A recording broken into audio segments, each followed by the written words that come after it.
काशी की कला जाती, मथुरा में मस्जिद होती। अगर एक शिवाजी ना होते तो सुन्नत सबकी होती। जी हां, एक महान कवि ने लिखी हुई इन कविता की पंक्तियां छत्रपति शिवाजी महाराज की हैं। इस कविता में आप भी हैं, मैं भी हूं, क्योंकि हम सब के लिए कही है कि अगर एक शिवाजी ना होते तो सुन्नत सबकी होती। जी हां, आज छत्रपति शिवाजी महाराज जी के जयंती के उपलक्ष्य में मैं आपके सामने एक विशेष बिंदास बोल लेकर आया हूं। जिस बिंदास बोल में मैं आपके सामने किसी गेस्ट को, पैनलिस्ट को डिबेट करने के लिए, वाद विवाद करने के लिए उपस्थित नहीं कर रहा हूं, ना किसी दूसरे ने बनाया हुआ कुछ आपके सामने प्रस्तुत करा। आज मैं आपके सामने छत्रपति शिवाजी महाराज के जीवन के उस क्रम को बताऊंगा, उसके महत्वपूर्ण उन हिस्सों को बताऊंगा जो आपसे छुपाया गया है, जो इतिहास आप तक आने नहीं दिया है, जो दुनिया के सामने आने नहीं दिया है, वो बताऊंगा। उसको आज के परिप्रेक्ष्य में कैसे बारकाई से, कैसे ध्यान से, कैसे गहराई में जाकर देखना जरूरी है, ये भी बताऊंगा। ये जो क्रम है मैं आपके सामने लेकर आया हूं, और शिवाजी महाराज के जीवन के 360 डिग्री संपूर्ण जीवन। इसका प्रारंभ मैं छत्रपति शिवाजी महाराज के जन्म से नहीं करूंगा, ना उनकी गर्भधारणा से करूंगा, बल्कि छत्रपति शिवाजी महाराज पेट में आने के पहले माता जीजा माता ने लिए हुए संकल्प की और ईश्वर के प्रार्थना से इसकी शुरुआत करूंगा। फिर वो गर्भ में आने के बाद के गर्भ संस्कार, फिर उनका शैशवावस्था, फिर उनकी बाल्यावस्था, फिर उसकी अरुण, तरुण, युवा और राजा छत्रपति शिवाजी महाराज, फिर उनका महानिर्वाण, और फिर उनके जाने के बाद का हिंदुस्तान, और आज और कल, तब से लेकर आज तक के छत्रपति शिवाजी महाराज मैं आपके सामने बताने जा रहा हूं, जो किसी ने नहीं बताया।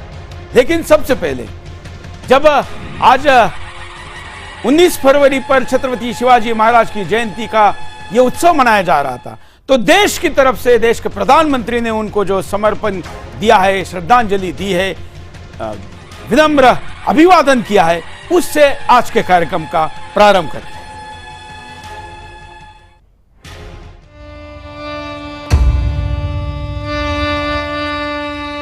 आज से 350 वर्ष पूर्व जब छत्रपति शिवाजी महाराज का राज्याभिषेक हुआ था, तो उसमें स्वराज की ललकार और राष्ट्रीयता की जय जयकार समाहित थी।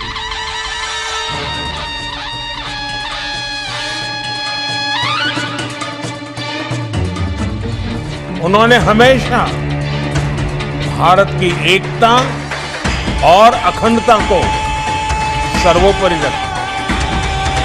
आज एक भारत श्रेष्ठ भारत के विजन में छत्रपति शिवाजी महाराज के विचारों का ही प्रतिबिंब देखा जा सकता है। आप छत्रपति शिवाजी महाराज के समय देश की परिस्थितियों की कल्पना कर सकते हैं। सैकड़ों वर्षों की गुलामी और आक्रमणों ने देशवासियों से उनका आत्मविश्वास छीन लिया था। ऐसे समय में लोगों में आत्मविश्वास जगाना एक कठिन कार्य था, लेकिन छत्रपति शिवाजी महाराज ने न सिर्फ आक्रमणकारियों का मुकाबला किया, बल्कि जनमानस में ये विश्वास भी पैदा किया कि स्वयं का राज संभव है। उन्होंने गुलामी की मानसिकता को खत्म कर लोगों को राष्ट्र निर्माण के लिए प्रेरित किया। मैं छत्रपति शिवाजी महाराज के चरणों में कोटि कोटि नमन करता हूं। वैसे ये छत्रपति शिवाजी महाराज की 394वीं जयंती है। 350 वर्ष उनके राज्याभिषेक को हुए हैं। उनका जन्म अंग्रेजी तिथि अनुसार अगर हम कहें, डेट अनुसार, तो 19 फरवरी 1630 का हुआ था। आज के दृष्टिकोण से पुणे जिले में जुन्नर तहसील में यह स्थान आता है जिसको शिवनेरी किला कहा जाता है, लेकिन तब के अहमदनगर और अर्थात आज के अहिल्यानगर में यह क्षेत्र आता था। उत्पीड़न और अन्याय के विरुद्ध छत्रपति शिवाजी महाराज जी की लड़ाई केवल हिंदुस्तान ही नहीं, दुनिया के कई जगह पर कई समुदायों को, कई देशों को अपने आप को स्वतंत्र करने के लिए प्रेरणा देती है, गुलाम होने से बचाती है। कैसा रहा इनका बालपन, बचपन? जैसे मैंने आपको कहा था कि हम आपके सामने लेकर आएंगे जन्म पूर्व से। जन्म पूर्व में क्या स्थिति थी?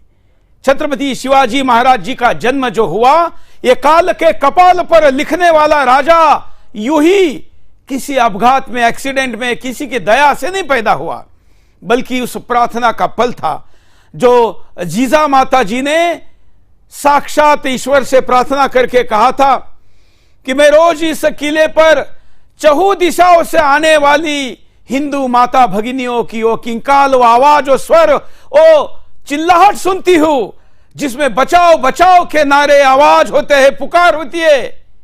कभी इस पुकार पर भगवान कृष्ण आए थे, लेकिन इन हिंदू नारियों की इज्जत बचाने अभी कोई नहीं आता है।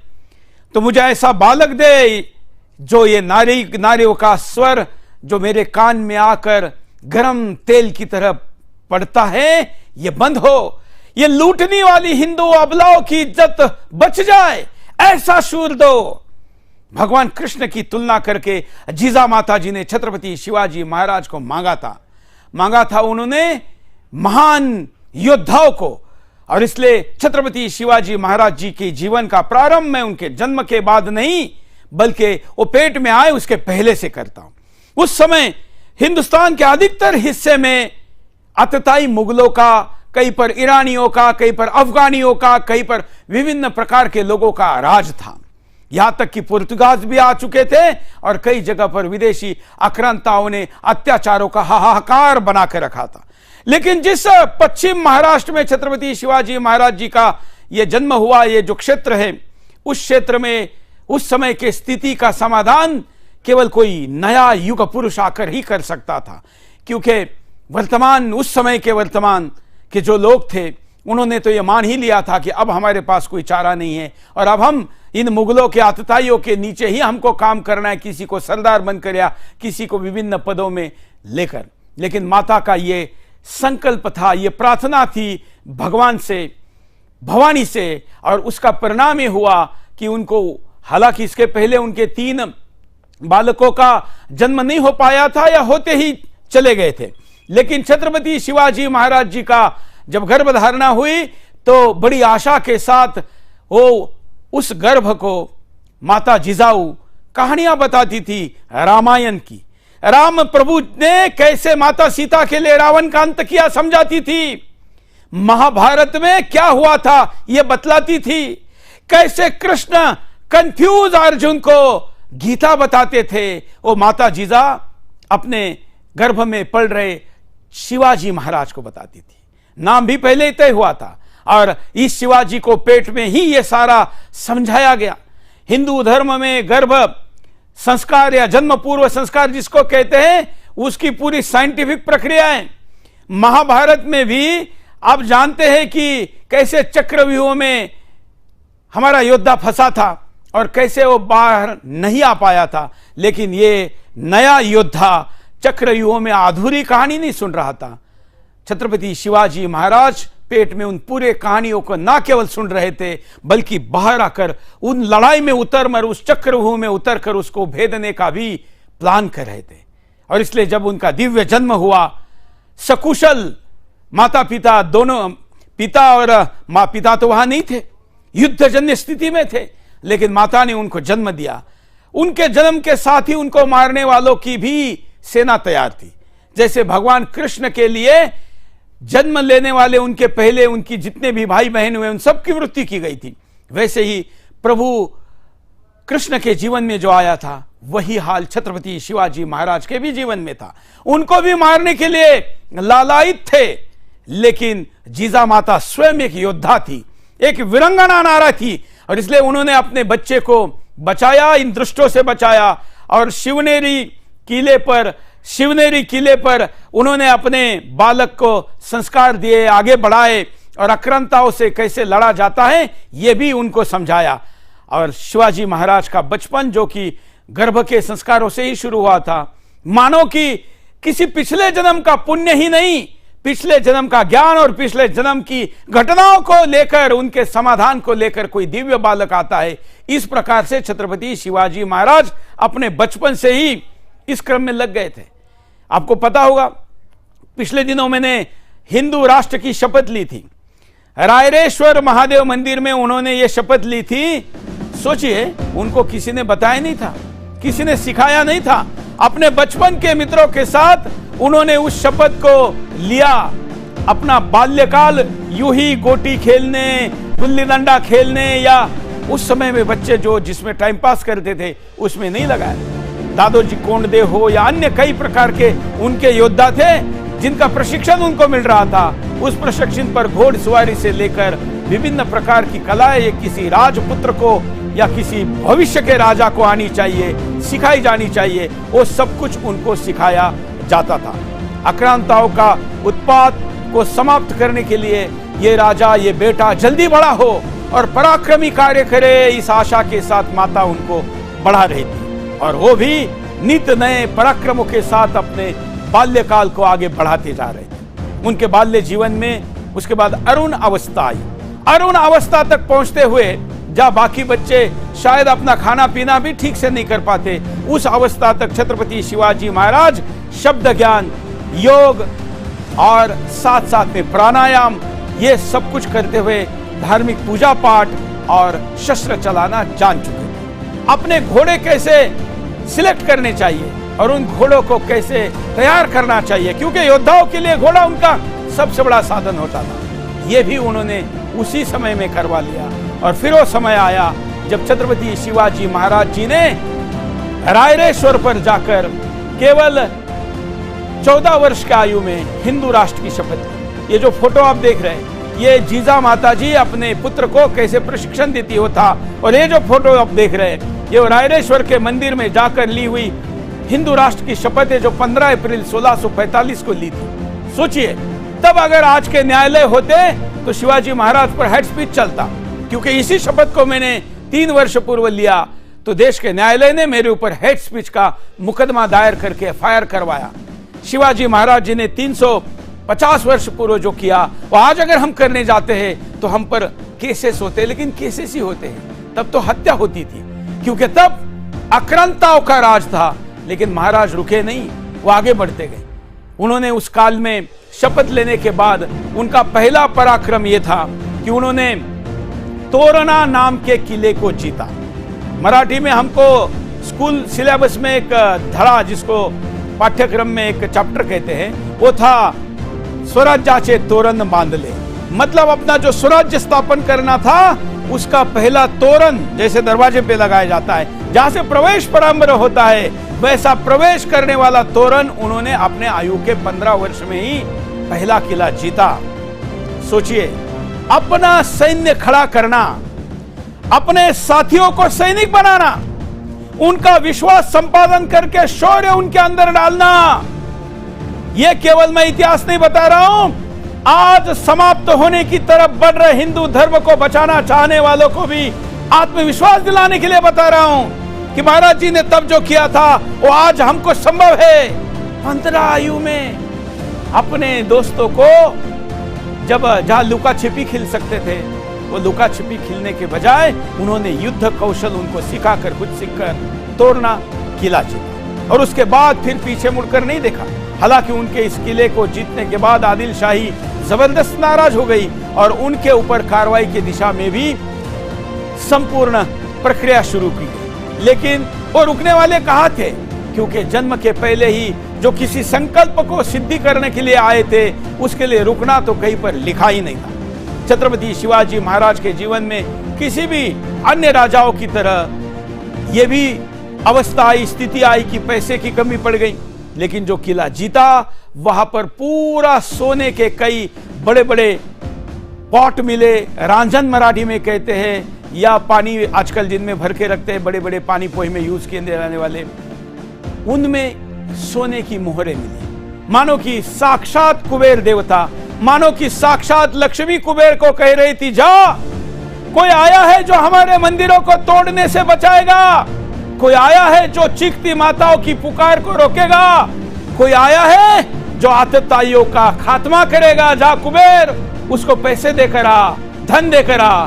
शिवाजी महाराज के जीवन में क्योंकि उनका संकल्प सत्य था, तो साक्षात लक्ष्मी ने कई बार धन उन तक पहुंचाया, जिसके बगैर उनकी लड़ाई संभवतः आगे नहीं बढ़ सकती थी। छत्रपति शिवाजी महाराज जी का ये वर्ष वर्ष आगे बढ़ता जा रहा था, लेकिन जाधव कुल में जन्मी हुई जीजा माता, उनका गुरु, उनकी माता, ये सारे प्रकार के भूमिकाओं को निभा रही थी। और ये भूमिका निभाते निभाते शिवाजी महाराज आगे बढ़ रहे थे। आगे बढ़ते बढ़ते बढ़ते एक किला, दूसरा किला, तीसरा किला, दूसरे सरदारों को साथ लेना। जो लोग मुगलों के साथ, कोई आदिल शाही के साथ, कोई निजाम शाही के साथ, कोई कुतुब शाही के साथ था, उनको जाकर उनके अंदर के स्वाभिमान को जगाना, उनके स्वार्थ पूर्ति के रास्ते को भी इसी मार्ग से संभव करके दिखाना और उनको अपने साथ लेने का काम शिवाजी महाराज जी ने किया। ये सब कुछ चलता रहा राज्याभिषेक तक। लेकिन उनकी ये कहानी राज्याभिषेक तक समाप्त नहीं होती है। राज्याभिषेक से आज सूरज चौहान के खड़ा है, तो उसकी प्रेरणा भी शिवाजी महाराज जी का जीवन है, इसलिए ये आगे भी जाती है और मेरे आगे भी ये कई पीढ़ियां ये प्रेरणा लेती रहेगी। तोरणा किला जीतने के बाद शिवाजी महाराज अपने गुरुओं के शिक्षा को अधिक तेज धार देते हुए, अपने तलवारों को अधिक पराक्रमी बनाते हुए, अपने तोपों की गूंज में शत्रु का लंबा से लंबा क्षेत्र लाते हुए, अपने साथी साथ में कान्होजी जेधे, बाजी पासालकर, अन्य लोगों से शिक्षा लेते हुए आगे बढ़ रहे थे। मार्शल आर्ट हो, विभिन्न आधुनिक उस समय की आई हुई कलाएं हो, उसको उन्होंने अपने साथ आत्मसात किया। एक राजा कैसे हो सकता है, वहां पर समझ में आ रहा था। धर्म और आध्यात्म का संगत और संगम तो था ही। मां भवानी साक्षात तलवार देने के लिए छत्रपति शिवाजी महाराज को आई, ये सब लोगों की आस्था है, मान्यता है। लेकिन वो तलवार आज अंग्रेजों के म्यूजियम में लंदन में रखी हुई है। ये भी हमको मुक्त करानी है, केवल मंदिर ही नहीं। उसके बाद लाल महल उनके जीवन का एक हिस्सा बना, जो आज पुणे में है, और वहां पर उनका आगे का जीवन, उन्होंने वहां से सत्ता चालू करना किया और फिर आगे बढ़ते गए। शिवाजी महाराज के जीवन में कई प्रसंग आए, लेकिन उनके इस जन्म पूर्व गर्भ संस्कार, बालक, अरुण, तरुण, युवा, और अब मैं उनके जीवन के कुछ महत्वपूर्ण घटनाओं को आपके सामने रखूंगा। 5 महत्वपूर्ण घटनाओं को मैं आपके सामने रख रहा हूं, जो चुनौती बने थे, जो उनके जीवन में कई महत्वपूर्ण घटनाएं थी, क्योंकि किसी राजा ने जो कभी किया ही नहीं, हर कदम पर वो इतिहास लिख रहे थे।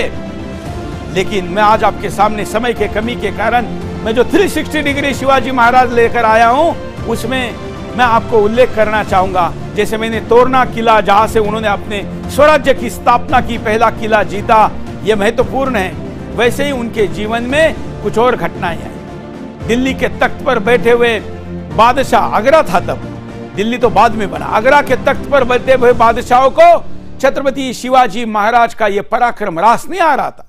इधर से दिल्ली की तरफ से, उत्तर से मुगल शाही तकलीफ दे रही थी, हमले कर रही थी, बड़े बड़े सरदारों को लाखों की सेना लेकर भेज रही थी। नीचे से निजाम शाही भी दक्षिण पूर्व से हमला कर रही थी, और नीचे से जाएंगे तो पूरे दक्षिण से आदिल शाही कर रही थी। फिर कुतुब शाही भी शांत नहीं बैठने दे रही थी। साथ साथ में ईरानी, अफगानी, पुर्तगीज आने लगे थे। गोवा की तरफ से हमले की तैयारी हो रही थी। लेकिन शिवाजी महाराज जी के जीवन में कुछ महत्वपूर्ण घटना आई। उसमें लाल महल में छिपे शाइस्ते खान का भी प्रसंग आज मैं आपके सामने बताना चाहूंगा।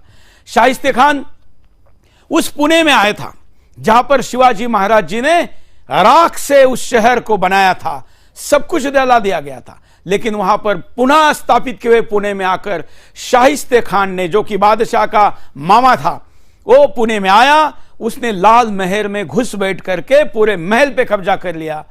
और फिर क्या कहना था, फिर प्रजा के ऊपर मन में यह भय पैदा कर दिया कि जब राजा का महल ही परास्त किया जा सकता है, कब्जा किया जा सकता है, तो फिर बाकी क्या बच सकता है। लेकिन शिवाजी महाराज जी धैर्य के साथ प्रतिक्रिया देने के लिए जाने जाते थे, और इसलिए कुछ समय तक उन्होंने प्रतीक्षा की। शाइस्ते खान को लगा कि शिवाजी महाराज ने हार मान ली है, अब ये किला हमारे हाथ में आया है, और इसलिए उसने अब वो निश्चिंत हो गया था। उसको लगा था कि अब शिवाजी महाराज आएंगे नहीं। बाकी लोग मान रहे थे कि शिवाजी महाराज का सैन्य आएगा, लड़ाई लड़ेगा, लेकिन शिवाजी महाराज केवल दूसरों के पराक्रम पर ही भरोसा नहीं करते थे, वो तो थे ही, लेकिन उनको अपने पराक्रम पर भी पूरा भरोसा था। और सैन्य में अपने साथियों में जान डालने के लिए जब राजा जान हथेली पर लेकर आगे निकलता है, तो फिर सेना में कितना जबरदस्त पंचप्राण आ जाता है, यह इस घटना ने दिखा दिया। अपना पहराव बदलकर, बड़े जबरदस्त सिक्योरिटी के घेरे को तोड़कर, अपनी जान हथेली पर लेकर युवा छत्रपति शिवाजी महाराज लाल महल में घुस गए।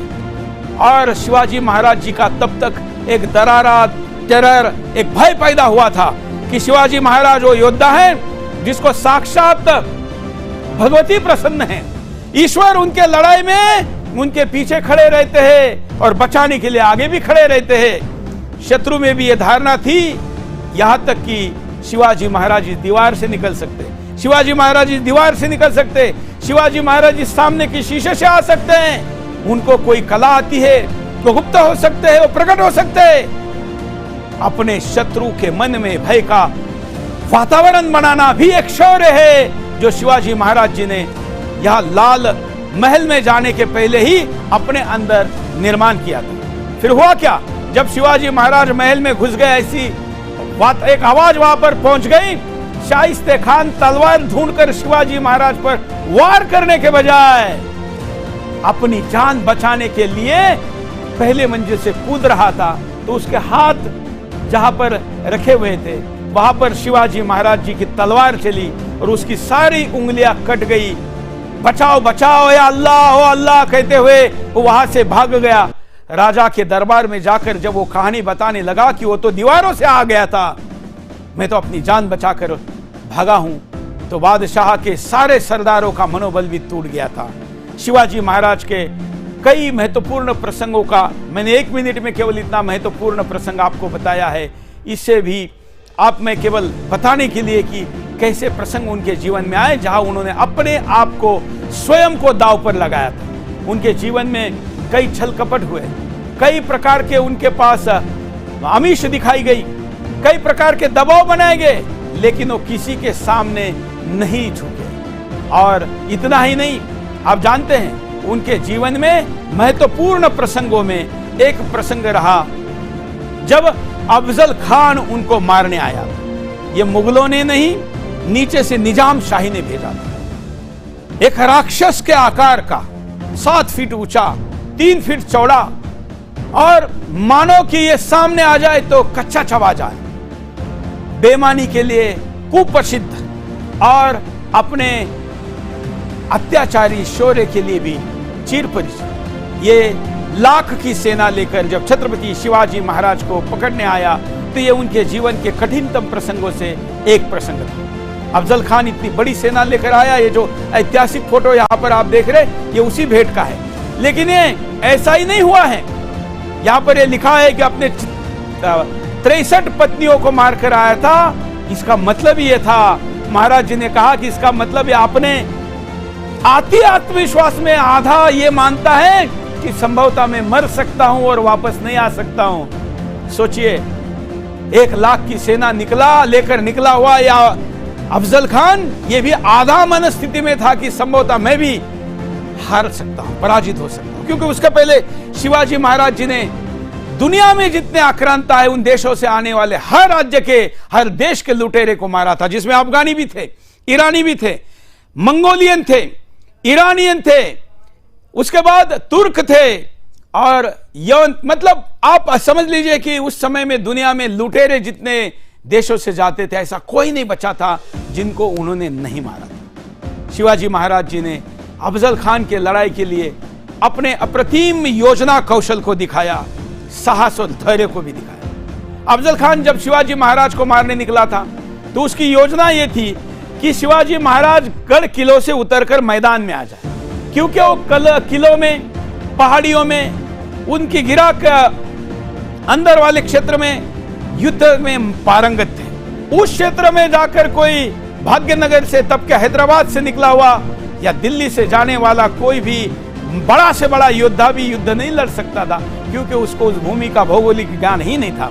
और शिवाजी महाराज की विशेषता थी कि वो अपने शत्रु को अपने शिकंजे तक आने देते थे। लेकिन शिवाजी महाराज किले से नीचे उतरकर आक्रमण करने आमने सामने आ जाए तो फिर उनको परास्त करना आसान रहेगा, ये मानकर अफजल खान ने महाराष्ट्र की और तब के मतलब जिसमें आज का कर्नाटक, तेलंगाना, आंध्र प्रदेश, महाराष्ट्र आता है, वहां के देवी देवताओं के मूर्तियों को तोड़ना शुरू किया। जिस पंढरपुर में पांडुरंग के दर्शन के लिए आज भी लाखों लोग प्रतिवर्ष पैदल जाते हैं, उस पांडुरंग जो छोटे बच्चे का मित्र और बड़ों का मार्गदर्शक और किसी दार्शनिक का भगवान है, उस पांडुरंग से आत्मीयता इतनी है कि उसको पसीना भी आ जाए तो साक्षात ईश्वर को पसीना आया है, ऐसा मानने वाले महाराष्ट्र में उस मंदिर पर हमला करने वाला अफजल खान पहुंचा। लेकिन शिवाजी महाराज पहाड़ से किले से नीचे नहीं आए, वह उसने जीवंत गाय काटी वैष्णवों के पंडेरे में, फिर भी शिवाजी महाराज ने धैर्य रखा। और शिवाजी अब आ ही नहीं रहे नीचे, इसलिए अब कुल देवता पर हमला करना चाहिए, यह मानकर अफजल खान भवानी माता मंदिर तुळजापुर में गया। वह तलवार से उस माता से शक्ति प्राप्त करने वाले करोड़ों हिंदुओं को भयभीत करने के लिए तलवार से मूर्ति को तोड़ा, फिर भी शिवाजी महाराज नहीं आए। और तब उन्होंने अपनी डिप्लोमेसी और अपना कौशल दिखाते हुए अपने वकीलों के थ्रू अफजल खान जो उन्माद हाथी हो चुका था उस तक संदेश पहुंचाया। वो भयभीत होने का तो कारण ही नहीं थे, लेकिन अफजल खान के मन में आया हुआ अति आत्मविश्वास के सामने इन शब्दों का उपयोग जरूरी था। और इसलिए शिवाजी महाराज जी ने अपने वकीलों के थ्रू अफजल खान के सामने संदेश भेजा कि आप तो हमारे चाचा जान हैं, क्योंकि इनके ही ये जिस दरबार में काम करता था वह शिवाजी महाराज के पिताश्री, पूज्य पिताश्री थे। और प्यार से बोलकर शैतान को भी कैसे भ्रमित कराया जा सकता है, जब कन्विंस नहीं कर सकते तो कंफ्यूज किया जा सकता है, ये शिवाजी महाराज जी ने दिखाया। फिर उनको कहा कि मैं तो आपके सामने आने की हिम्मत नहीं कर पा रहा हूं, आप आइए, हमारे पास आइए, हम आपके साथ तह करना चाहते हैं, कॉम्प्रोमाइज करना चाहते हैं, त्रुटि करना चाहते हैं और समझौता करना चाहते हैं। ये लालच में आ गए, इसको लगा कि मैंने इतना अत्याचार किया फिर भी शिवाजी नीचे नहीं आए, इसका मतलब ये कि वो डर गए हैं। और ये वहां तक पहुंचा। युद्ध कौशल में नेपोलियन बोनापार्ट से लेकर दुनिया के कई युद्धों का वर्णन योद्धाओं की रणनीति को बताया जाता है, लेकिन शिवाजी महाराज ने अफजल खान को मारने के इस रणनीति का तुलना किसी से नहीं हो सकती। अफजल खान जब उस किले तक आ रहा था तो उसके लिए इन्होंने नए रोड बनवाए, और जैसे ही सेना आगे बढ़ती थी उन रास्तों को पीछे फिर समाप्त किया जाता था, ताकि इसको रास्तों का, क्षेत्र का परिचय ना हो, ये वापस भी जा न सके। जब ये नीचे आया तो ये ऊपर से नीचे आने को ही तैयार नहीं थे, लंबा समय लगाया, तब जाकर कई वकीलों की फेरिया हुई, शाइस्ते का अफजल खान के साथ आए हुए व्यापारियों का सोना खरीदकर उसी को भेंट देना है, रत्न हीरे जवाहरात खरीद करके उसी को देने हैं, ये अपने लोग भेज दिए। वो कुछ एडवांस देके, कुछ सैंपल देखने के लिए खरीद लिए, कुछ का पैसा भी दिया। अफजल खान को लगा कि अरे मुझे ये नजराना देने के लिए इतना कुछ ये कर रहा है तो ये डरा ही होगा। पूरे छावनी में वातावरण बदल गया, लेकिन शिवाजी महाराज नीचे आकर ही बात करे, ये बात पर वो कायम था। मैं आपको इतना विस्तार से इसलिए बता रहा हूं कि कोई राजा कितने होशियारी के साथ सारी विधाओं को और सारी लीलाओं का उपयोग करते हुए कैसे डिप्लोमेटिक स्किल के आधार पर लाख की सेना लेकर आया हुआ अत्याचारी को नीचे छोड़कर 5 सैनिकों के साथ ऊपर मध्य स्थान में बुला सकते हैं, किले के और जमीन के, वो उन्होंने बुलाया। फिर वहां आए, अंदर जाने समय उसके साथ एक बड़ा उसका बॉडीगार्ड था, आज की भाषा में कहा जाए तो उस सैयद बंडा को दूर करवाने के लिए कि उस राहुटी के बाहर जहां मिलने का स्थान तय हुआ था उसके बाहर रुक गए, बोले नहीं वो अंदर रहेगा तो मैं अंदर नहीं आऊंगा, मुझे उससे डर लगता है। अरे साक्षात यमराज को न डरने वाला राजा उससे डरेगा? नहीं, ये शत्रु को कन्विंस नहीं कर सकते तो कंफ्यूज करोगा। उनका दाव था, दाव यशस्वी हुआ। अफजल खान अपने आप को सर्वशक्तिशाली मानकर वहां आया था, उसको बाहर रखा गया। शिवाजी महाराज अंदर आए, शिवाजी महाराज को उसने पकड़ा, ऐसा दिखाया कि मैं आपको प्रेम कर रहा हूं, गले मिल रहा हूं, आलिंगन दे रहा हूं। लेकिन जैसे ही आलिंगन के लिए शिवाजी महाराज पास में आए, उसने अपने हाथ में जो खंजर था वो उनके पीठ में मारा, इतने जोर से मारा। लेकिन शिवाजी महाराज को यह पता था कि यह क्षण आने वाला है, इसलिए वो अपने आज की भाषा में बुलेट प्रूफ मतलब लोहे का चिलखत पहनकर आए थे। जैसे मारा वो नीचे उतर गया। अफजल खान के भी ध्यान में आ गया कि ये तो मेरे दरिंदगी का, मेरे शैतानियत का अंदाज लेकर आया हुआ है। फिर उसने उनकी गर्दन को दबाने का प्रयास किया, लेकिन शिवाजी महाराज केवल बचने के लिए लोहे का जैकेट पहनकर नहीं आए थे, अपने हाथों में बाघ नखे पहनकर आए थे। जब ये अपना पापी पहला कदम बढ़ाएगा तो फिर मैं इसको सजा दूंगा, ये तय करके आए थे। और अफजल खान के पेट पर उन्होंने बाघ नखे रखे और खान का पेट फाड़ दिया। अल्लाह बचाओ या अल्लाह ओ अल्लाह कहते हुए अफजल खान नीचे गिर गया। उसके सैनिक उसको बचाने आते, इसके पहले ही इनका जीवा सैनिक बॉडीगार्ड सामने आया और सैयद बंडा शिवाजी महाराज पर वार करते तो उनकी गर्दन उड़ जाती। इस रेंज में वो खड़े थे। उसके पहले ही जीवा महाले ने उसका हाथ तोड़ दिया। महाराज बच गए, बाहर निकले। सारी व्यवस्था थी, तोहफों की सलामी दी गई। सारे पहाड़ पर अफजल खान नीचे आने के पहले ही बड़े बड़े पत्थर पहाड़ पर लेकर रखे हुए थे, उसको सिर्फ धक्का दे दिया। गोला बारूद या बंदूकी की गोली भी खराब नहीं की। उन्हीं पत्थरों से उसकी पूरी सेना को तहस नहस कर दिया। सारा सोना इसको गिफ्ट डालने के नाम पर जो नीचे से लाया गया था वो वही रख लिया। इसके पीछे लेकिन एक कहानी मैंने आपको जानबूझ कर दी। आप जानते हैं आत्मविश्वास कितना भी मजबूत हो, लेकिन भविष्य की लंबी योजनाओं पर काम करना जरूरी है। यह शिवाजी महाराज जी के इस पूरे प्रकरण में एक घटना ने दिखाया। वो घटना क्या थी? मरने वाला तो सामान्यतः यह मानता है कि मेरे बाद क्या होगा, इससे मुझे क्या है, मुझे नहीं मरना है, मैं बचकर आऊं। शिवाजी महाराज ने उनके जीवन काल में 2 बार अपनी वसीयत लिखी थी, अपना विल लिखा था कि अगर मैं मर जाऊं तो मेरे बाद शंभू राजा राजे होंगे, कौन क्या होगा और आगे का भविष्य क्या रखेगा। मतलब मरने की संभावना, बलिदान की, शाश्वत बलिदान की संभावना जहां पर है वहां पर भी वो गए, लेकिन भविष्य की योजना को रख कर गए। शिवाजी महाराज वहां गए, उसको मारकर वापस आए। तब जीजा माता को लग रहा था कि मेरा जो शेर जा रहा है कहीं शिकार तो नहीं हो जाएगा, लेकिन भगवानों पर भी श्रद्धा थी, विश्वास था। उसी का काम करने के लिए जो पैदा हुआ है वो मर कैसे सकता है, यह भी विश्वास था। शिवाजी महाराज वापस आए।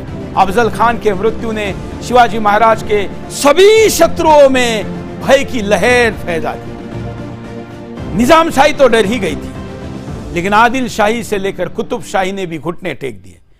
और इतना बड़ा अफजल खान जाकर भी मारने आया तो मुगलों को भी समझ में आ गया कि अरे ये तो इतना आसान काम नहीं है। और फिर अब इसके साथ संधियों की वार्ताएं भी शुरू हुई। शिवाजी महाराज को अब मुसलमानों के द्वारा मारने के बजाय हिंदू सेनापतियों को भेजकर कैसे मारा जा सकता है, इसका भी योजना और प्लानिंग शुरू की गई। लेकिन छत्रपति शिवाजी महाराज को यह पता था कि मेरा दुश्मन मुझे आगे क्या कर सकता है, और इसलिए वो उस योजना में थे। मैंने 3 घटनाएं बताई, पहला तोरना, दूसरा शाइस्ते खान, फिर अफजल खान। अब शिवाजी महाराज के जीवन का एक और महत्वपूर्ण प्रसंग था, वो था अफजल साक्षात, जिसको मैं तो उसको हमारे यहाँ पर प्राणात्मा लेकर जाने वाला जो होता है उसकी तुलना भी नहीं कर सकता, क्योंकि वो तो फिर भी हिसाब किताब के साथ किसी की प्राणात्मा लेकर जाता है। लेकिन ये तो शैतान था, ये जिनका जीवन बचाए उसको भी मारता था। ऐसा औरंगजेब शिवाजी महाराज को अपने दरबार तक लाने में कामयाब रहा। हालांकि उसके पीछे शिवाजी महाराज का एक भव्य, उदात्त और प्राण हथेली पर लेके एक रिस्क टेकिंग अप्रोच भी था। लेकिन शिवाजी महाराज को वार करने के लिए राजा जयसिंह को भेजा गया। ये राजस्थान के राजपूत राजा थे, लेकिन शिवाजी महाराज के ऊपर हमला करने गए तब ये औरंगजेब के सेनापति थे। 2 हिंदुओं में वार युद्ध करके मरेगा तो कोई एक काफिर ही, ये मानकर अफजल खान ने उनको भेजा था। क्योंकि उसके पहले जितने भी मुसलमान भेजे वो भांजे, मामा, चाचे, चाचू, सारे सबका उसने प्रयोग करके देखा, कोई भी टिक नहीं पाया। तो अब कोई मरेगा तो शिवाजी मरे या शिवाजी महाराज मरे या जय सिंह मरे, हिंदू मरेगा, खात्मा रास्ते का कम होगा। और इसलिए जय सिंह को भेजा। जय सिंह मानने को तैयार नहीं थे। वो आन बान शान के साथ अपना वचन औरंगजेब के लिए देकर आए थे, ऐसा मानकर उन्होंने शिवाजी महाराज पर हमले किए। लेकिन शिवाजी महाराज जी उन तक पहुंचे और जहां उनका मृत्यु संभव था, गिरफ्तारी संभव थी, वहां जाकर आंखों में आंखें डालकर उन्होंने कहा कि ये राजपूत वीर, इस देश पर अगर राज्य करना है तो आप करो ना, मैं आपका पाइक होने के लिए तैयार हूं, मैं आपके अधीन काम करने के लिए तैयार हूं, लेकिन आप मुझे मारकर या गिरफ्तार करके औरंगजेब के अधीन करोगे तो उससे अच्छा है कि आप मेरा सर कलम कर दो, लेकिन मैं औरंगजेब के अधीन काम नहीं करूंगा। उन्होंने कहा कि राजपूत वीर, आप में क्या कमी है, आप क्यों नहीं लड़ सकते, आइए आप और मैं मिलकर अफजल खान, औरंगजेब और इन उसकी सारे खानों पर टूट पड़ेंगे। लेकिन उनका साहस नहीं हो रहा, बात समझ में आ रही। तब जीजा माता जी ने उनको लिखा हुआ एक पत्र बड़ा ही प्रासंगिक है। आज शो के समय के कारण मैं आपको पूरा नहीं पढ़ा पाऊंगा, लेकिन जीजा माता जी ने उनको लिखा हुआ पत्र यह था कि मैं अपना पुत्र इस देश के करोड़ों हिंदुओं का आशा आपके हवाले करें। आप उनको लेकर औरंगजेब के पास जाएंगे, लेकिन हमको वचन दीजिए कि आप उनकी गिरफ्तारी नहीं होने देंगे, उनकी हत्या नहीं होने देंगे। वो भी राजपूत वीर थे, उन्होंने भी वचन दिया। उस वचन को दिल्ली में स्वर भेजकर मोहर लगवाकर वापस मंगवाया, जीजा माता को दिया, शिवाजी महाराज को दिया और फिर उनको आगरा लेकर आए।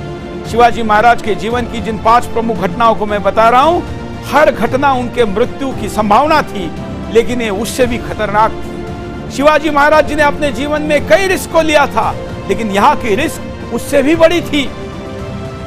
आगरा के महल में जब वो आए तो देश भर के सारे राजा वहां पर बुलाए गए थे। कई मुसलमान भी थे, कई हिंदू भी थे, लेकिन सब कुछ ऊपर बैठे हुए 20 फीट ऊंचाई पर बैठे हुए औरंगजेब के कदमों पर नीचे बैठे थे। शिवाजी महाराज जी को भी एक राजा के हैसियत से बुलाया गया था, लेकिन लाने के बाद वह दरबार में उनको सरदारों के बीच खड़ा किया। शिवाजी महाराज को यह नागवार गुजरा। उन्होंने कहा कि यह मेरा नहीं, यह हिंदुओं का अपमान है, मेरे महाराष्ट्र या तब का जो राज्य शिवशाही थी उसका अपमान है, और उससे भी बड़ा ये वचन की पूर्ति नहीं, वचन तोड़ना है। और फिर औरंगजेब के दरबार में नियम था कुर्नी साध करना, मतलब आपका साम्राज्य स्वीकार करना, आपके सामने समर्पित होना, आपके कदमों में गिरना। शिवाजी महाराज केवल भगवान के कदमों में गिरते थे, माता जिजाऊ के कदमों में झुकते थे, अपने गुरुओं के सामने नतमस्तक होते थे, किसी आतताई के सामने होने का कारण नहीं। वो वहां गए और उन्होंने कुर्नी साध नहीं किया। ऊपर से ऊंची आवाज में उन्होंने कहा कि मैं एक राजा हूं, मेरे साथ राजा जैसा व्यवहार होना चाहिए, मैं सरदारों में और मनसबदारी लेने वालों में खड़ा नहीं रहूंगा। वहां पर जय सिंह थरथरा रहे। ऊंची आवाज में कोई बात करना तो दूर, औरंगजेब के दरबार में सर ऊपर नहीं उठा सकते थे, उसको कलम किया जाता था। वहां पर शिवाजी महाराज का ये घुराना और ये आवाज चढ़ाकर बोलना, सबके एक बिजली सी दौड़ गई। लेकिन शिवाजी महाराज पीछे हटे नहीं, वो सामने आए। उस समय दरिंदे औरंगजेब के सेना में, उसके अंगरक्षकों में और उस दरबार के सुरक्षा कर्मियों ने अपने तलवारों पर मूठ पर हाथ लगाया और अब शिवाजी महाराज के गर्दन को तोड़ देंगे, उधार देंगे, सल्तनत से जुदा कर देंगे। इस पोजीशन को लिया और दरिंदे औरंगजेब की तरफ देखा। औरंगजेब को वहां पर होना तो यह चाहिए था कि उसने आदेश दे देना चाहिए था और शिवाजी महाराज की गर्दन तोड़ जाती, इतिहास ऐसा था। लेकिन इस समय औरंगजेब पसीना पसीना हो चुका था और ये पसीना पसीना होकर वो भयभीत हुआ था। दरबार उसका था, सैनिक उसके थे, शासन उसका था, सिंहासन उसका था। शिवाजी तो अकेले खड़े थे और छोटा से संभाजी साथ में थे। दोनों को मारता तो शिवाजी महाराज के राज्य में मैसेज जाने में भी हफ्ते लग जाते। कुछ नहीं बिगाड़ सकता, ऐसा उसको सोचना चाहिए था। अपने सैनिकों की मुट्ठी तलवारों पर देखकर खुश होने के बजाय औरंगजेब पसीना पसीना हो रहा था, क्योंकि औरंगजेब को एक दूसरा सीन वहां पर दिखाई दिया था। और वो सीन ये था कि शिवाजी महाराज को मारने के लिए औरंगजेब के सैनिकों ने जैसे तलवारों पर हाथ लगाया था, मुट्ठी को पकड़ा था, वैसे ही उस दरबार में देश भर से आए हुए हिंदू राजाओं ने भी अपनी हाथ को, अपनी मुट्ठी को अपने तलवारों पर लगाया था। सैकड़ों वर्षों से जो हिंदू राजा कभी एक दूसरे के लिए साथ नहीं आए, औरंगजेब के इशारे पर एक दूसरे पर हमला करके औरंगजेब की संपत्ति और सीमाओं को बढ़ाते थे। चित्र विचित्र था और औरंगजेब को यह पहली बार दिखाई दिया था। लेकिन कूरकर्मा जान चुका था कि यहां पर पूरे हिंदुस्तान के राजाएं अब तक कभी एकत्र नहीं आए थे। शिवाजी के लिए इनके हाथ, इनकी मुट्ठी तलवार की मुट्ठी पर जाई है। अगर यहां पर शिवाजी का बाल भी बांका हो गया तो सारे हिंदू राजा एक हो जाएंगे। आज मेरे अधीन हैं, कल मुझे अधीन कर देंगे। उसने वहां पर शिवाजी महाराज पर हमला करने से रोका।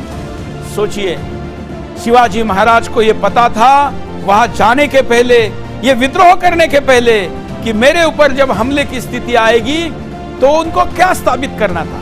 उनको स्थापित करना था कि औरंगजेब के सामने जाकर कुर्निसात करने की आवश्यकता नहीं, कहीं आपकी जगह छोड़कर नीचे गिरने की आवश्यकता नहीं, और उसके ऊंची आवाज में उसके आदेशों का उल्लंघन और नियमों को तोड़ा जा सकता है।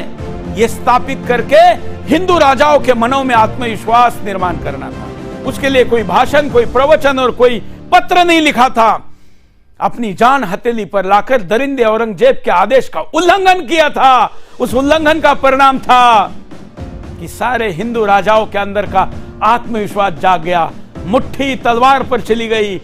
दरिंदा औरंगजेब पसीना पसीना हो गया। उसके दरबार में पहली बार किसी हिंदू वीर ने आंखें ऊंची करके, सीना चौड़ा करके, आवाज बढ़ाकर उसके आवाज को दबा दिया था। यह घटना अद्वितीय थी। यह घटना शिवाजी महाराज के जीवन की ही नहीं, हिंदू इतिहास के जीवन की महत्वपूर्ण घटना है, क्योंकि वहां से पाला बदलना शुरू हो गया। जब जीवन में, आत्मा में, मन में स्वतंत्रता की ज्वाला जगती है तो बड़े बड़े अंधकार को दूर करती है, जो सारे राजाओं के मन में जग चुकी थी। हर एक छोटे से राज्य का शिवाजी, जो पिता भी राजा नहीं है, पिता तो सरदार है, बेटा राजा बना है, फर्स्ट एंटरप्रेन्योरशिप। लेकिन हम तो कई पीढ़ियों के राजा हैं, फिर भी हम नहीं लड़ सकते, शिवाजी लड़ सकते हैं। ये भावना उन लोगों के मन में जागृत हुई और उसके बाद शिवाजी महाराज को नजर कैद किया गया। उसके बाद शिवाजी महाराज जी ने बड़ा ही कौशल्य दिखाते हुए, क्योंकि वो पहुंचे उसके पहले उन्होंने कितनी एडवांस तैयारी की थी आप जानते? 2-3 तैयारी आपको बताता। कुम्हार होता है जो मिट्टी के बर्तन बनाता है, करीब 15 साल पहले, क्योंकि उनको पता था कि मुझे राज्य केवल महाराष्ट्र में नहीं खड़ा करना है, अटक से कटक तक फैला हुआ यह हरा झंडा उतार कर भगवा चढ़ाना है। और इसलिए करीब 1.5 दशक पहले उन्होंने अपने यहाँ के कई विभिन्न प्रकार के व्यवसाय करने वालों को मथुरा, आगरा के आसपास सेटल करवाया था, उनको सब्सिडाइज करवाया था। वो लॉस में भी व्यवसाय करते थे ताकि वहां पर स्थापित हो सके, विश्वास निर्माण कर सके, अपनी जड़ें मजबूत कर सके। वो उनको बाहर आने पर काम आए। उन्होंने उस समय अपने आध्यात्मिक गुरु रामदास स्वामी जी का जो मुख्यालय था उसको उन्होंने मथुरा में बनवाया था, क्योंकि जब कभी उत्तर दिग्विजय की बारी आएगी, लड़ाई की बारी आएगी, तो यह मुख्यालय हमको स्पाई का काम करेगा, हमारे गुप्त हेर वहां पर रहेंगे और वो वहां पर रहे। तब सन्यासी पैदल ही चलते थे, आज भी पैदल ही ज्यादातर चलते हैं, भले आज कुछ लोग गाड़ियां यूज करते हो, लेकिन तब घोड़े पर चलने वाले सन्यासी केवल रामदासी होते थे। उत्तर के राम पूरे हिंदुस्तान के, लेकिन इस राम का विचार पूरे देश में लेकर घूमने वाले उन सन्यासियों को रामदासी कहते थे। रामदास स्वामी जी के वो सन्यासी आधे से ज्यादा शिवाजी महाराज के ही गुप्तहेर थे, स्पाई एजेंट थे। उन्होंने पूरी जानकारी लेकर शिवाजी महाराज बाहर आए, अपना भेष बदला, उन घोड़े पर बैठकर वो सन्यासी बनकर निकले, क्योंकि वहां पर 1.5-2 दशकों से चलन था कि इस प्रकार का जो सन्यासी होता है वो योद्धानी सन्यासी होता है, वो रामदासी होता है। कहीं पर भी उनको रोका नहीं गया। उनको पहचानने के लिए तब आज के जैसे फोटो तो थे नहीं, तो पहचानने का एक तरीका था।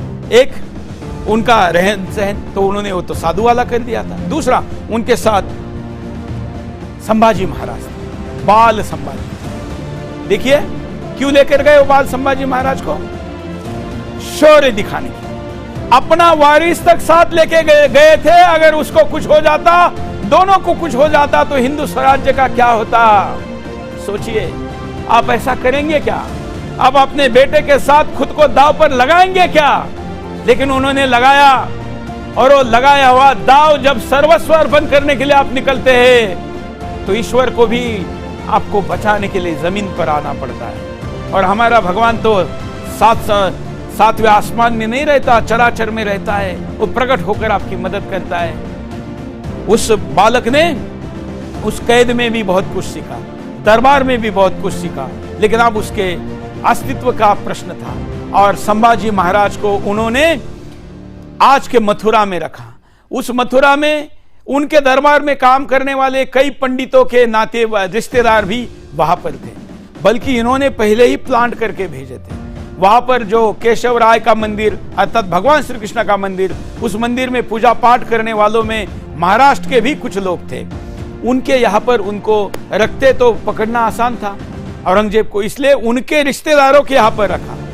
जब कैद में थे संभाजी राजे, तभी उन्होंने वहां की भाषा सीख ली थी, क्योंकि जब बाहर पकड़ाया जाएंगे तो भाषा की अड़चन और भाषा से पहचान न हो। छोटे से संभाजी महाराज ने संस्कृत सीखी थी, प्राकृत सीखी थी, अवधी सीखी थी। जब उनको पकड़ने के लिए, खोजने के लिए वहां पर औरंगजेब के सैनिक आए, तो ये खाना अलग अलग खा रहे थे। एक दूसरे के थाली में खाना तो हमारा चलन है नहीं। तो जब औरंगजेब के सैनिक वहां पर आए, तो ब्राह्मणों की पंक्ति लगी हुई थी। उन्होंने आकर कहा कि ये छोटा बालक कौन है? तो उन्होंने कहा कि बहन का बेटा है। कोई रिश्ता बताया। उन्होंने कहा कि अगर ये भी ब्राह्मण है तो आप एक दूसरे के थाली में खाएं। सोचिए, धर्म की शुचिता के लिए तब लोग प्राण देते थे, लेकिन धर्म की रक्षा स्वयं की आत्मरक्षा से ज्यादा जरूरी है। हिंदवी स्वराज्य का ये बालक कल का हिंदुस्तान का भविष्य है। तो उस ब्राह्मण पुजारी ने भी अपने आप को एक थाली में खाया, और ये क्षत्रिय होते हुए भी इन्होंने उनके थाली में खाया। ये एक दूसरे के थाली में खाना खाया। तब का जो भी रूढ़ी रीति रिवाज रहा होगा, औरंगजेब के सैनिकों को विश्वास हुआ कि ये दोनों ब्राह्मण हैं, और उनको छोड़ दिया गया। लेकिन सोचिए, शिवाजी महाराज ने अपने घर चिट्ठी भिजवा दी कि बाल संभाजी की मृत्यु हो गई है, और 12 दिनों बाद उनकी 12वीं की जाए। 1 महीना होने के बाद उनका महीने का विधि किया जाए। वहां पर बाकायदा विधि हुई कि संभाजी महाराज मर गए हैं, और औरंगजेब तक वो मैसेज आया, तो उसने खोजबीन बंद कर दी। लेकिन वो मरे नहीं थे, वो वहां पर बढ़ रहे थे। फिर वो अपना रूप बदलकर पैदल आज के आगरा से, वो भी सीधे नहीं, उड़ीसा होते हुए रायगढ़ पहुंचे, और शिवाजी महाराज जी को घर गए। तब जाकर पता चला जीजा माता को और संभाजी महाराज की माता जी को कि मेरा बेटा तो जीवित है। उन्होंने डांटा तो कहा कि दुष्ट औरंगजेब को भ्रमित करने के लिए हमको ये करना जरूरी था। सोचिए, हमारे बेटे को कुछ हो जाए, ऐसा हम सपने में भी नहीं सोच सकते। लेकिन स्वराज्य के लिए कितनी बड़ी रणनीति थी कि संभाजी मर गए, केवल इतना नहीं बताया, बल्कि उनका श्राद्ध कर दिया। उनका 10वीं, उनकी 12वीं, उनकी 13वीं, उनका मास तक पूरा कर दिया। ये होता है। और उनके जीवन में 2 बार जो उन्होंने अपनी वसीयत बनाई थी, वो इस बार भी उन्होंने बनाई थी। तो सोचिए, अपने प्राण उन्होंने न्यौछावर की तैयारी दिखाकर औरंगजेब के दरबार में उपस्थित होने का ज्वालामुखी का परिणाम हो चुका था। राजपूतों को भी लगने लगा था कि अब ऐसा हो सकता है। औरंगजेब को भी विश्वास नहीं हो रहा था। फिर उसने विष देकर राजपूतों के वीर शिरोमणि जो पकड़ने गए थे शिवाजी महाराज को, उनको विष देकर मार दिया। उनके बेटे को भी फिर विद्रोह का स्कोप मिला। कई राजाओं ने लड़ाई लड़ने के लिए आगे मैदान में उतरकर हाथ बाहों को ऊपर किया। शिवाजी महाराज ने आग लगाने का, ज्वाला निर्माण करने का, चिंगारी भड़काने का काम कर दिया था, और शिवाजी महाराज अपने राज्य में वापस लौट चुके थे। उनके जीवन की ये प्रमुख घटनाओं के बाद अब मैं उत्तरार्ध की तरफ आपको लेकर चलता हूँ। शिवाजी महाराज उनकी केवल घटनाओं पराक्रमों के लिए ही नहीं जाने जाते। जैसे राम राज्य की कल्पना की जाती है, वैसे शिवाजी महाराज के राज्य की कल्पना राम राज्य स्वरूप है। क्यों है? जैसे चाणक्य कहते हैं टैक्स कितना लिया जाए, तो शिवाजी महाराज जी ने कहा था कि जैसे चाणक्य ने कहा है कि मधुमक्खी फूलों पर बैठकर मध लेती है, लेकिन मधुमक्खी उसको, उस पेड़ पौधे को, फूल को तकलीफ नहीं होने देती, पता भी नहीं चलता उसमें, वो जाती है निकाल कर लाती है। टैक्स ऐसा लो। आज के विभिन्न सत्ताओं को, राज्यों की, केंद्रों की, कभी की भी पिछले 350 साल में बनी हुई सरकारों को और आने वाले दिनों की सरकारों को भी टैक्स कैसे लिया जाना चाहिए, शिवाजी महाराज के इस फॉर्मूले से सीखना चाहिए। विदेश नीति कैसे थी? अंग्रेज आना शुरू हो गए थे, पोर्तुगीज आ चुके थे और भी कई लोग आए थे। उनके साथ वो जिस भी राज्य में, देश में जाते थे, राजा या उन समय के नवाब या बादशाह उनसे टैक्स लेते थे, सोना लेते थे। शिवाजी महाराज ने सोना नहीं लिया। अंग्रेजों को कहा कि मैं तुमसे सोना लेने के बजाय तुम मुझे वो हथियार दो मेरे सैनिकों के लिए जो तुम अपने सैनिकों को देते हो, अत्याधुनिक हथियार। सोना लेकर सोने के सिंहासन पर बैठने के लिए तो राजा बने ही नहीं थे, ना सोने के महल बनाने थे, ना अगली खुद के परिवार के पीढ़ियों की व्यवस्था करनी थी। हिंदुस्तान को हिंदू राष्ट्र बनाना था। इसलिए उन्होंने अपना टैक्स सिस्टम और विदेश नीति में आक्रांताओं से, मतलब खास करके यूरोपियन लोगों से आधुनिक हथियार लिए, तोहफे ली, युद्ध नीति ली, उनके सेनापतियों से प्रशिक्षण अपने सैनिकों को दिलवाया, लेकिन सोना नहीं लिया और इसलिए सोने जैसा राज्य निर्माण कर सके।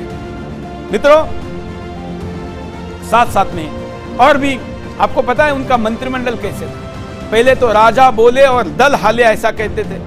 सिंहासन पर बैठा हुआ राजा ही न्यायाधीश होता था, सिंहासन पर बैठा हुआ राजा ही अर्थ मंत्री था, रक्षा मंत्री था, सब कुछ था। लेकिन शिवाजी महाराज जी ने तब अपने जमाने में, उस समय में अष्टप्रधान मंत्रिमंडल की व्यवस्था लाई। आज जो मोदी जी के किसी भी राज्य में आप जो मंत्रिमंडल देखते हैं, इसके निर्माण 350 वर्ष पूर्व हिंदवी स्वराज्य की निर्मिति में शिवाजी महाराज जी ने किया। अष्टप्रधान, तब पहले जो सरदार होता था वही टैक्स कलेक्ट करता था, वही लॉ एंड ऑर्डर करता था, वही रेवेन्यू रिकॉर्ड रखता था। शिवाजी महाराज जी ने चेंज कराया। रेवेन्यू रिकॉर्ड अलग, लॉ एंड ऑर्डर अलग, सारे प्रकार की विधि न्याय व्यवस्था अलग, और इसके साथ साथ टैक्स कलेक्शन अलग, अर्थ खाता अलग कर दिया।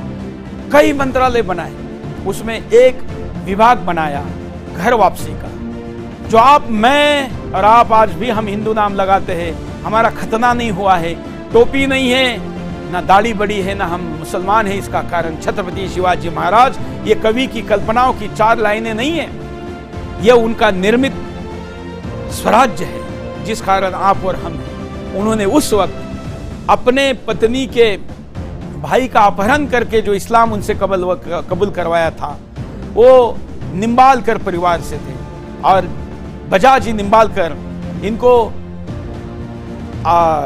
अपने शत्रु को छुड़वाने के लिए करप्शन देकर, पैसे देकर, थोड़ी धमकी देकर, थोड़ी लालच देकर विभिन्न रास्तों से छुड़वाया, वापस लाया, दरबार भरा। दरबार में शास्त्र के विद्वान बुलाए गए, पैठन तबका, काशी, त्र्यंबकेश्वर, विभिन्न धर्मशास्त्री वहां पर आए, धर्म पंडित वहां पर आए। तब तक कभी भी घर वापसी नहीं हुई थी। हिंदू धर्म के पानी के टंकी से केवल बहने वाला नल था, उसको भरने वाला नल था ही नहीं, तो खाली होती जा रही थी। लेकिन शिवाजी महाराज जी ने कहा कि गलती से, दबाव में, प्रभाव में अगर कोई हिंदू गया है तो कोई हिंदू कभी भी पतित नहीं हो सकता, वो पावन ही रहता है। और इसलिए पतित पावन हिंदू को वापस लाना जरूरी है, व्यवस्था करनी जरूरी है, और इसलिए घर वापसी का मार्ग निकालिए।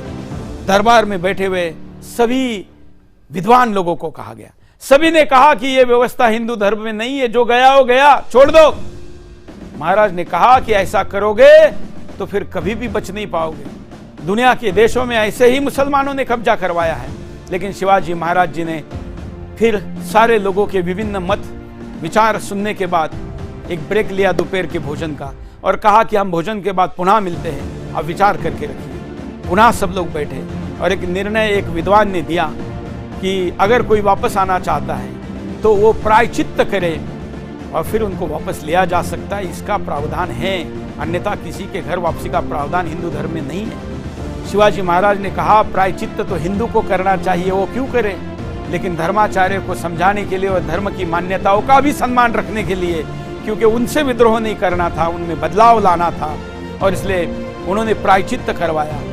फिर कई वर्ष बाद भी उनको कोई बेटी नहीं दे रहा था, उनके बेटे को अपनी बेटी दे दी। सोचिए, यूं ही ये जानता राजा नहीं है, यूं ही आज भी जयकारा इसका लगाता नहीं है कोई, यूं ही प्रधानमंत्री, मुख्यमंत्री और विभिन्न साधु संत इनका नाम नहीं लेते, यूं ही राम जन्मभूमि के प्राण प्रतिष्ठा में उनका स्मरण नहीं किया जाता।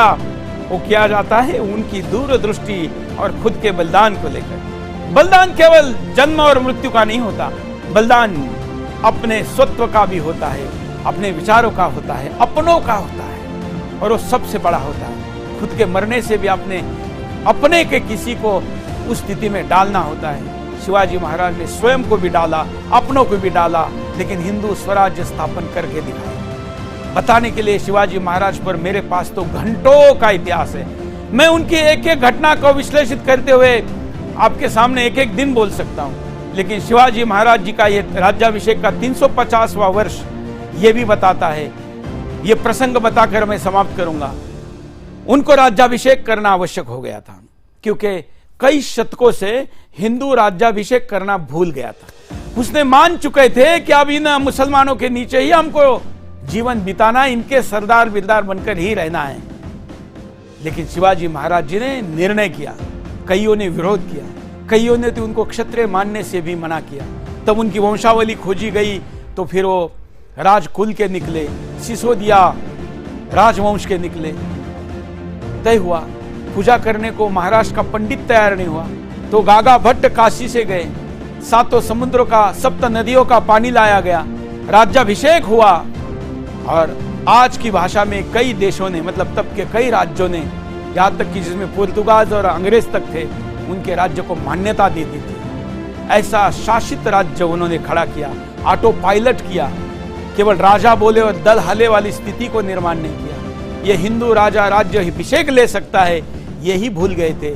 अपनी मुद्रा की, अपनी करेंसी लाई, अपना झंडा, अपना एजेंडा, अपना संविधान, लिखित संविधान बनाया, जो कि तब नहीं बनता था, क्योंकि राजा बोले वही कानून होता था। ये बताकर हिंदुस्तान को आज आपके सामने रखने वाला ये राजा को आज हमने शत शत नहीं, लक्ष लक्ष नहीं, कोटि कोटि प्रणाम किए तो भी वो कम है। लेकिन सबसे बड़ा प्रणाम अगर कुछ है तो प्रणाम है उस राजा के कुछ गुणों को अपने अंदर लेना, उस राजा के कुछ गुणों को अपने बच्चों के अंदर लेना, उस राजा के चरित्र को अपने अंदर धारण करना, उस राजा के सपनों का हिंदुस्तान बनाना। और उस राजा के सपने को पूरा करने के लिए कई राजाएं आए, मर गए, किसी को पता भी नहीं है। लेकिन राजा छत्रपति का महानिर्वाण केवल मृत्यु नहीं हुआ तो उनके विचारों से आज आरएसएस जैसा संगठन, कई हिंदुत्ववादी संगठन, कई व्यक्ति, कई संस्थाएं ना केवल भारत में बल्कि दुनिया भर में निर्माण हुए। आज भी हिंदू राष्ट्र का स्वप्न लेकर कई लोग लड़ रहे हैं। सावरकर जी ने उनके लिए लिखी हुई कविताएं, दुनिया के विद्वानों ने लिखे हुए ग्रंथ, पुस्तक पढ़ने के लिए भी आपके पास अवसर है। मैंने तो बस 1 मिनट में आपके सामने बताने का प्रयास, 1 घंटे में बताने का प्रयास किया है, और करीब करीब 62 मिनट में आपके सामने शिवाजी महाराज विदाउट ब्रेक और पानी की बूंद लिए बगैर भी रखे हैं। मैं आशा करता हूं कि मैंने आपके सामने रखी हुई ये जानकारी केवल आप तक नहीं रखेंगे। मैं कभी नहीं कहता कि मेरे लिंक को शेयर करो, मेरे इस शो को फैलाओ, ये मेरा नहीं, शिवाजी महाराज का शो है। और इसलिए इस जानकारी को अधिक से अधिक लोगों तक पहुंचाइए, रिसर्च करिए, मुझे जितना पता है उससे ज्यादा जानने की कोशिश करिए, और शिवाजी महाराज को हर व्यक्ति में स्थापित करने का प्रयास करिए। तभी मंदिरों में स्थापित किए गए राम लल्ला की मूर्ति बच सकती है, मंदिर अक्षुण्ण रह सकता है, भगवा हमेशा फहराता हुआ रह सकता है, और आपके नाम में आप और आपके आने वाली पीढ़ी तभी हिंदू रह सकती है। मैं आप सभी की तरफ से प्रतिवर्ष शिवाजी महाराज की इंग्लिश कैलेंडर और हिंदू तिथि की जयंती भी मनाता हूं, जिसका वीडियो अभी आपने थोड़ी देर पहले दिखा। भगवान की तरह अभिषेक करता हूं, क्योंकि अगर ये नहीं होते तो आज भगवान नहीं होते। मैं आपकी तरफ से इस शो के अंत में भी शिवाजी महाराज के स्मृति को कोटि कोटि प्रणाम करता हूं, और आप भी हमारे साथ जुड़ जाए और इस अभियान को पूरा करने में साथ दे, यह अपील करता हूं। नमस्कार।